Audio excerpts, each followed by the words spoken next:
Let's look at the state of Intel and activities surrounding Intel.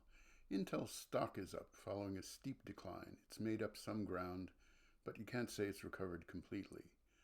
On the other hand, Intel hit high share prices under Bob Swan, the guy who's generally regarded as having fumbled the ball at Intel. In other words, it's easy to goose up a stock price at the expense of the company's future. More recently, results that meet analyst expectations come after big layoffs at Intel. Will those layoffs slow things down, like bringing new customers into Intel fabs? That's just one of the areas where results can have an 18-month to 3-year latency from the moment a deal is signed. Deals have been signed. AWS and Microsoft are now Intel fab customers. On the other hand, of course, they are. They are new entrants into the data center AI-oriented processors, and TSMC is sold out of capacity. Is someone going to buy Intel? I'd be very surprised. The only chip makers with higher revenues than Intel are NVIDIA. NVIDIA is not interested. Intel remains bigger than Broadcom in terms of revenue and quite a bit bigger than Qualcomm.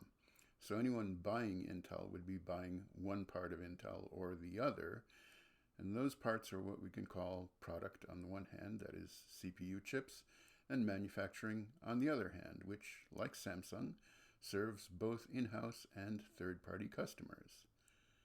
How is the other part of Intel doing? The product side is troubled. AMD is beating Intel in the server market, and AMD desktop chips outperform Intel chips. But AMD remains about 1/10, maybe 1/9 the size of Intel in total revenue. What's the bottom line? Everything continues to hang in the balance. The fab customers are a good sign, but they're not proof that Intel fabs can beat Samsung or TSMC for a competitive win. AMD is kicking Intel's ass in CPUs, which makes the value of that business depend entirely on future products and the flywheel of current customer revenue. Selling Intel whole or in parts probably won't happen. In other words, Pat Gelsinger's strategy, despite the questions that are going to come up every single quarter, is going to play out. Either it will be successful or not. There's one big external influence that could steer that to more of a positive or negative outcome, and that is government support. Intel is looking for a big payout from the CHIPS Act funds. If that isn't delayed, Intel is probably okay. But the new administration probably